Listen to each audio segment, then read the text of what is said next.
I need a 30 for 30 to show that I'm different like Jordan and Pippen, you bitch. I need a 30 for 30 like Jalen and Webber. Nobody gon' fuck on my clique. I need a 30 for 30. All right, I'm happy to be bringing a new segment to y'all that we're going to be doing every week called How About Them Cowboys with Ray. My brother Ray Cesareo, as he told y'all previously, has been a Cowboy fan since 1989.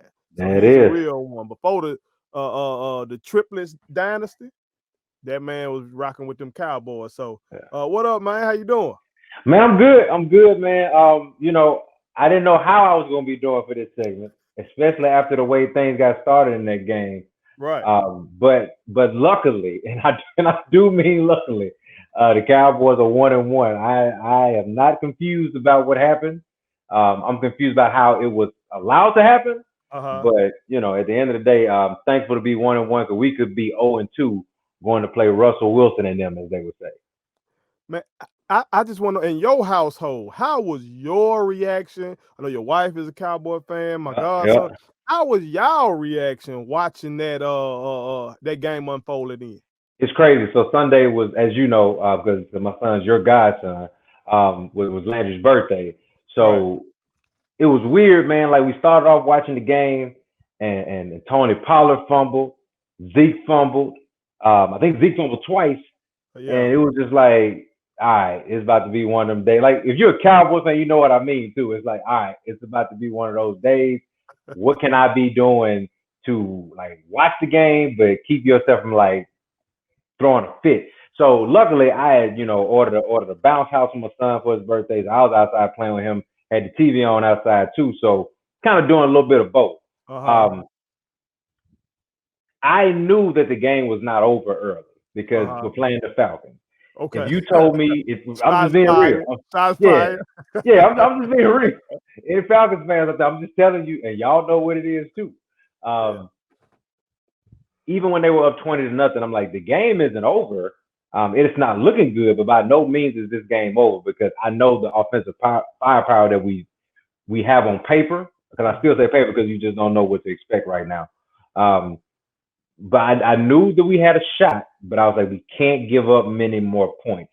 Even when we were going back and forth with them, like we get on the board, but then we couldn't stop them. They come right back down the field and score. I still felt good.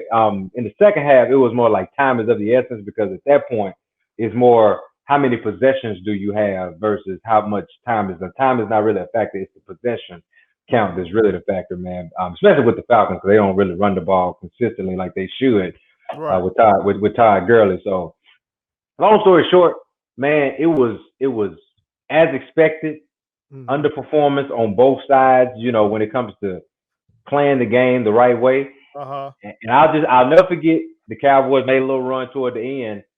They scored that last touchdown before the onside kick. Now, this is a true story. I went outside with my son to get in the bounce house because I'm like, all right, it's an onside kick. Nobody recovers an onside kick in the NFL. It's just the way they have it set up, it's not going to happen. So I'm like, I'm just going to go outside and start chilling with my son right now again.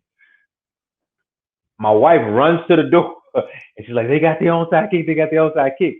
So I'm freaking out. I'm like, there's no way. And then when I see how they got the onside kick, which leads me to my point. Okay. You cannot. I'm gonna bust the Atlanta Falcons fans first. I thought my coaching staff was bad. Right.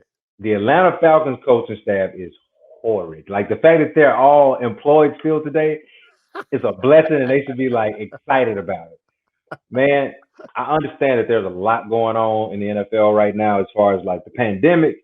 As far as guys not having a preseason, but they have to know the rules. They have to know that the kicking team can't touch the ball for 10 yards, but you can. Right. I just want to give our viewers a little background. Ray played high school football. Yeah. Had a devastating knee injury, but without that, probably would have played college football. Covered sports throughout this state and throughout much of the Southeast, really, because you were following the teams, right? So absolutely, I just wanted to give them that as you critique, what happened. Man, every NFL team, anybody that's played in the NFL, they'll tell you it's three parts of the game: offense, defense, special teams. Well, special teams is very important. not just because they fill roster slots with it, but because it can be a pivotal point in the game. And the mere fact that the Falcons special team coach did not let his squad know, hey man, when they kick it, if you can get to it and get on it safely, do it. Mm-hmm. They watched that. I don't know if it was because it was unconventional, like not on the tee when we kicked it to them, or what. But you could tell they were very much confused. Like, can I do it or can I not do it? And by the time they figured it out, it was too late. Now, again, I just said that the Cowboys coach staff is a little bit better than the Falcons staff. If you listen to some of the Cowboys players, including the guy that recovered it, did you hear what he said? What did he say? He thought the Falcons players couldn't touch it either. So that goes to show you what my special teams coach is teaching as well. He's not letting. Go ahead. But before you get to your boys, because I think I got a feeling about where that's going. Okay. Can you speak to the comparison between the Falcons' failure the other day, and their legendary failure against the Patriots? Like, some people are calling this one even worse. It's even worse. It's only even worse because you lost in the Super Bowl the exact same way.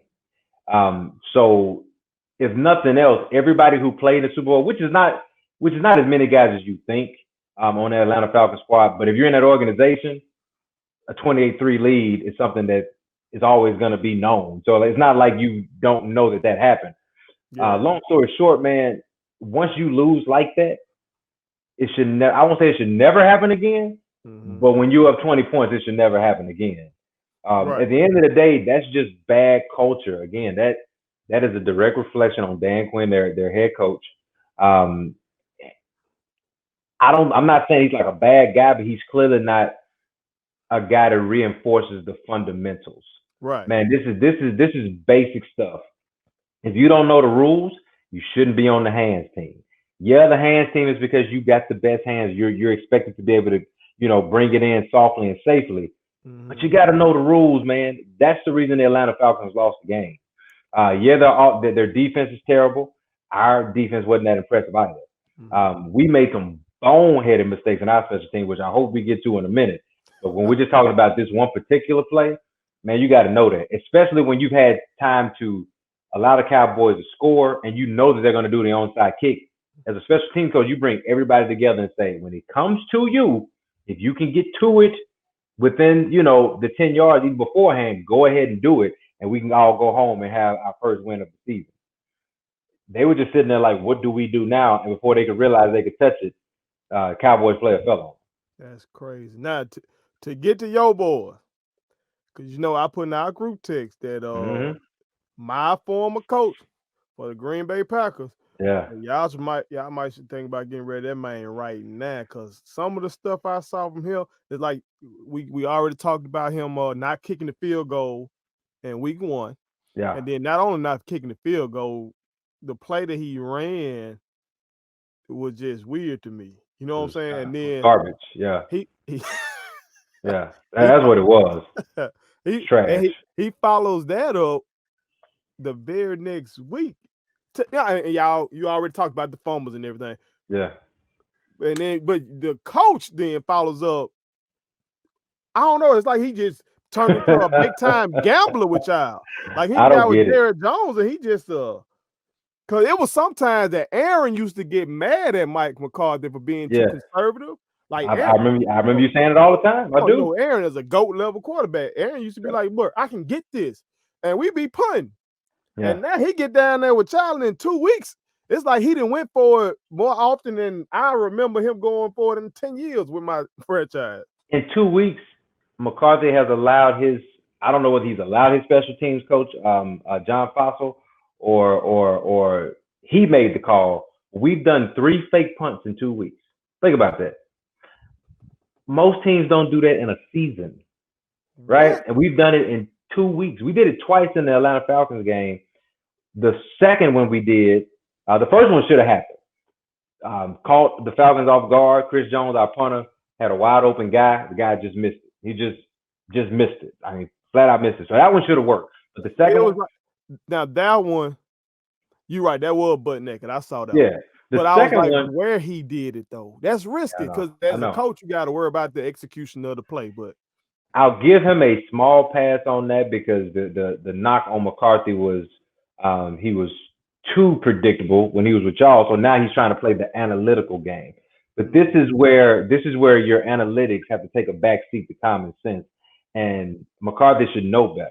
He should know better, dude. Like, he's won a Super Bowl. He has coached many playoff games, and he thought in both of those situations it was okay. On 4th and 5, on the second one, he did a fake punt with a up back that clearly was not prepared to get 5 yards. It's like 4th and 1, okay, run that. 4th and 2, maybe. 4th and 5, then just bring your offense back out there, man. You're not going to catch the Falcons off guard again with the fake punt. That is what I mean by, I don't know if he's trying to impress Jerry Jones or this analytical game has got into his head, but those are just dumb mistakes, man. Dumb mistakes to the point where the Falcons were allowing you to get back into the game and you were still blowing it. That works against the Falcons because we see that they have a culture of blowing it. The Seahawks are not going to blow it. I ain't going to work over there. When we play the Steelers later in the season, they're not going to blow it. Why? Because they're well coached. When we play against the Ravens, they damn sure ain't going to blow it, right? At the end of the day, we're talking about quality teams that got it figured out. Man, even when we play the Eagles and the Washington Football Club now with head coach Ron Rivera, these are teams that are quality coached. They may not have the best talent, but they're not going to allow you to make 4 or 5 mistakes in a game. Think about this. 2 4th downs where you went for it on fake punts, didn't get it.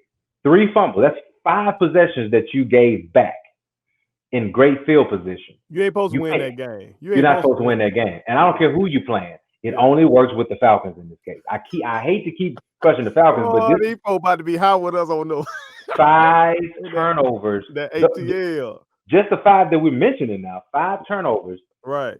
And you somehow win the game by a point. How do you win the game? Because the Falcons defense and the culture is bad. Dak Prescott was unbelievable. I give Dak a hard time from time to time, man, but I'm done with that. If I can show respect. Oh, this is a big moment. Hold on. If I can show respect to Russell Wilson and to not saying he's on that level, not saying he's on the level of Russell Wilson and Aaron Rodgers and those guys, but he hasn't thrown a pick in these first 2 games. And I think as far as total incompletions, I think he's had like 8 incompletions in the first 2 games. Are we going top 5, 10? Oh, definitely top 10 right now. Definitely top 10 right now. And you know me, that's not easy for me to say because I'm one of his hardest critics, man. Yeah. Because with all the talent around you, you're supposed to do that, right? Right. When he played against the Falcons this past week, he didn't have his all-pro left tackle, where he knows his blind side is protected every play. He had a guy playing a left tackle who hadn't played on the left side of the line since he was in high school. Okay. All right. His right tackle, his starting right tackle, is out for 3 weeks, so he doesn't have his starting right tackle. Mm-hmm. So in a game where they need him to be great and his offensive line play is not at where it's supposed to be, all he did was ball, right? Every time they needed a score, Dak led them the way. It wasn't Zeke. It wasn't Amari Cooper and CeeDee Lamb and Michael Gallup. It was Dak orchestrating all of that to happen. Running for first downs, gritting it out, taking a hell of a shot, man, in the red zone, missing 1 play, coming back, and then scoring from a yard out himself. Those are the type of things you want to see in the progression of Dak Prescott. And, for everything that I've said about him in the past, if he keeps playing this way, he can now walk into Jerry Jones' office and say, okay, you didn't want to give me 35, 34 million. Well, give me 40 now. You know what I mean? At the end, they give me 40 now because going up. The price goes up. And that's the beauty of a man who can believe in himself. Cam's doing the same thing, but we're talking about Dak. That's the beauty of guys that believe in themselves. Mm-hmm. And not just believe in yourself. You and I talk about this all the time. You got to put in the work. That's right. He has put in the work to earn this status of Ray getting off his back. If he starts bombing later on in the season, I can hop back on him. But for now, nothing negative to say about Dak Prescott. Dude is balling. That's big. That's big. Well, before I let you go, I got to get your prediction on next week. You say y'all got the Seahawks coming up? Man, because we got you on tape. Yeah, I saying know. some big things about Russell Wilson. So now you got to deal with him. So what's your prediction going into week 3 for your boys versus them Seahawks? Let me say this: Russell Wilson played outside of his mind. You know, like I don't know. You know, people say they have an out of body experience. Well, I hope Russell Wilson saw himself playing against the Patriots this past week because dude was unbelievable, man. So much respect for Russell Wilson, especially now that they're letting him just be himself, man. Like the touchdown that he threw to DK Metcalf on the All Pro from the Patriots, that was beautiful. That was incredible. And he does that all bad man too, by the way. bad DK man, Metcalf, a bad man. DK Metcalf is going to feast on our defense. Were you still is going to feast. Were you still covering sports when he was in high school? I wasn't. I got out. Well, yeah, when he was in high school, yes. When he was in high school. Yeah, man. No, freak of nature. First time I saw him play was in the playoffs against Callaway in the North State Championship. And that's back when Callaway High School, that's in Jackson, Mississippi. Yeah. So that's back when they had like guys like Breland Speaks. He played for the Chiefs for a minute. I think he still may play for the Chiefs. I'm not really sure. And a couple of big time D1 guys, and they couldn't do a thing with DK Metcalf, right? I stood next to him at a track meet. Yeah. And I was like, just standing next to him, you know something was different. In high school. High school kids, and then you see he was a high school kid, but I'm saying he just looked different, and then he ran different that day too. Y'all got anybody to cover that, man? Nobody. We got guys that have the ability to one day line up in front of him, like my rookie Diggs from Alabama, Stephon Diggs' younger brother. Okay. This kid's gonna be the real deal now. He went toe to toe with Calvin Ridley and Julio Jones last week, even though Julio was hurt, so I got to give Julio a little pass. But Diggs is gonna be a good shutdown corner one day, but it ain't gonna be this weekend. DK Metcalf is going to go bonkers. Lockett too. Lockett's gonna go bonkers as well. Russell's gonna go. Russell's gonna go. No, brother. I am picking the Cowboys. Okay. Here's why. I truly believe, and I've been saying this, I said this on last week's episode, that the preseason is important. It may not be important for the Saints or the Patriots currently, or the Chiefs and teams like that, because the culture is already there. But for a team like the Cowboys, you have to have those moments of guys figuring it out. I think our team has not figured it out, but they have had to figure it out in live, fire, if you will. So now they have that opportunity, see what their flaws are and work at it. I think it's going to be a shootout. I think a lot of Cowboys games are going to be shootouts because I feel like we're starting to see we don't have the great defense we had like last year and the year before. It's good, but it's not going to be where you hold teams at 21 points a game.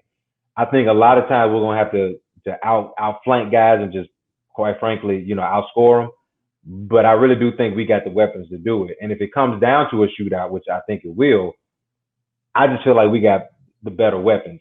Our defensive line is much better than the Patriots' defensive line. We got, not as far as like maybe our best guy can't line up against their best guy, but we have more depth. We got Tank Lawrence, we got Everson Griffin, we got Alden Smith, Don Terry Poe. You know what I'm saying? Like we got guys that we can just rotate out. So we'll have fresh bodies going at Russell all night, which I think will wear him out a little bit more. And I just think it'll be a shootout, probably another 3-point, 2-point game. But yeah, Cowboys. I really do think the Cowboys are gonna win this. Not because I'm a fan, because my brother will tell you, if I think they're gonna lose, I would say it. I knew they were gonna lose week one. He said with the quickness. Right. I knew they were gonna lose week one. But I really do think that this will be kind of and it scares me a little bit. It's gonna be kind of like a coming out party for Dak and his receivers again. And what happens when that happens is everybody. I'm not gonna even say these guys' names because y'all know them, and I'm not giving them no spot on my brother's show. Right. But the national pundits are gonna be Cowboys to the Super Bowl, and when they do that, that's when we lose games.